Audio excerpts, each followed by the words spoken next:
Davanagere by election ಬಳಿಕ ಕಾಂಗ್ರೆಸ್ನಲ್ಲಿ ಸಂಚಲನ ಸೃಷ್ಟಿಯಾಗ್ತಾ ಇದೆ. ಅಲ್ಪಸಂಖ್ಯಾತ ಸಮುದಾಯದಲ್ಲಿ ಸೃಷ್ಟಿಸಿದ ಈ ಹೊಸ ನಾಯಕತ್ವದ ಅಲೆ ಅನ್ನೋ ಪ್ರಶ್ನೆ.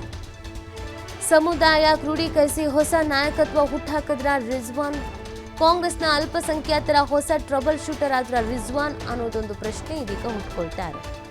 ದಾವಣಗೆರೆ ಬೈ ಎಲೆಕ್ಷನ್ ಬಳಿಕ ಕಾಂಗ್ರೆಸ್ನಲ್ಲಿ ಸಂಚಲನ ಸೃಷ್ಟಿಯಾಗ್ತಾ ಇದೆ. ಅಲ್ಪಸಂಖ್ಯಾತ ಸಮುದಾಯದಲ್ಲಿ ಸೃಷ್ಟಿಸಿದ ಹೊಸ ನಾಯಕತ್ವ ಈ ಪ್ರಶ್ನೆ ಅಂತ. ಸಮುದಾಯ ಕ್ರೋಢೀಕರಿಸಿ ಹೊಸ ನಾಯಕತ್ವ ಹುಟ್ಟಾಕಿದ್ರ ರಿಜ್ವಾನ್.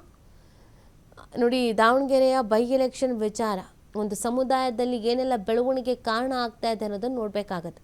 ಅಲ್ಪಸಂಖ್ಯಾತ ಸಮುದಾಯ ಅಂದಿದ ತಕ್ಷಣ ಎಲ್ರಿಗೂ ನೆನಪಾಗ್ತಾ ಇದ್ದಿದ್ದೇ ಜಮೀರ್ ಅಹಮದ್. ಬಟ್ ಈಗ ಹಂಗಲ್ಲ. ಈಗ ರಿಜ್ವಾನ್ ಅರ್ಷದ್ ಅವರು ಮುಂದಾಳತ್ವವನ್ನು ವಹಿಸಿದ್ದಾರೆ. ಇದರ ಮಧ್ಯದಲ್ಲಿ ಡಿ.ಕೆ. ಶಿವಕುಮಾರ್ ಅವ್ರ ಪಾತ್ರ ಕೂಡ ಇದರಲ್ಲಿ ಇದೆ ಅಂತ ಹೇಳ್ತಾ ಇದ್ದಾರೆ. ಕಾರಣ CM ಆಪ್ತರನ್ನು ಮೂಲೆ ಗುಂಪು ಮಾಡಬೇಕು ಅನ್ನುವಂಥ ಪ್ರಯತ್ನ ಆಗ್ತಾ ಇದೆ ಅಂತ ಹೇಳ್ತಾ ಇದ್ದಾರೆ.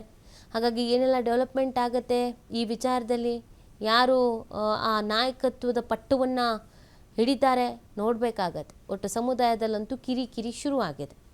ಆಂತರಿಕವಾಗಿ ಆ ಸಮುದಾಯದ ಒಳಗಡೆನೆ ಈಗ ಯಾರು ನಾಯಕ, ಆ ನಾಯಕತ್ವ ಪಟ್ಟ ಯಾರಿಗೆ ಅನ್ನುವಂಥ ಪ್ರಶ್ನೆ ಅವರಲ್ಲೇ ಚರ್ಚೆ ಕಾರಣವಾಗ್ತಾ ಇದೆ.